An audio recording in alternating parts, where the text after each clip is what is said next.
Din is-sena se tkun waħda rekord fil-ftuħ ta' appartamenti ġodda ta' akkomodazzjoni soċjali. Dan ġie konfermat mill-Ministru għall-Akkomodazzjoni Soċjali u Affordabbli Rodrik Galdes f'kumment lil One News.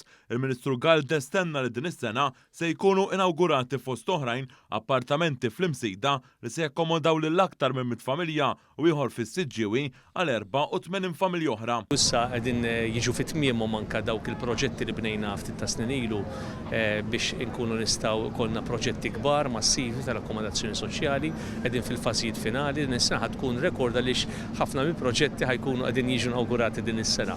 Però tfadlilna wkoll numru ta' snin oħra biex aktar proġetti jiġu inawgurati l quddiem meta l-bini jkun mexa wkoll fuq diversi proġetti oħrajn. Il-Ministru tkellem magħna dwar aktar proġetti li għaddejjin fil-qasam tal-housing. Bat għandek diversi proġetti oħrajn li jersqu iktar fit-tmiemhom finishing adattat anke permezz tal-landscaping li tisir apposta blan li mhux biss nibnu l-appartamenti, l-ambjent u l-kwalità li tkun kwalità li suppost għandu jkun hemm f'housing soċjali. Moa News, il-Ministru għall-Akkomodazzjoni Soċjali tenna id-differenza bejn Gvern Laburista u l-Oppożizzjoni Nazzjonalista meta kien fil-Gvern dwar dan il-qasam. M'hemmx dubju jekk tara l-investiment li kien isir fi żmien Gvern Nazzjonalista fil-housing ta' 2 miljuni fis-sena, illum għandek spiża kurrenti ta' 50 miljun fis-sena, qabża totali.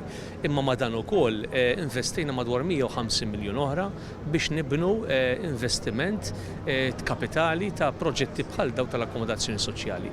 Li kieku ma kienx għall-Gvern Laburista li kellu l-ekonomija b'saħħitha, li kieku ma ġibniex finanzjament minn barra, li kieku wkoll mużajniex il-finanzjament ta' dawk il-flus li kienu jissieħu tal-passaporti, kieku dan ma setax isir. U allura llum qed naraw dan il-frott għax Gvern Laburista kien bilha għal ħaseb ukoll għall bżonn soċjali ta' pajjiżna.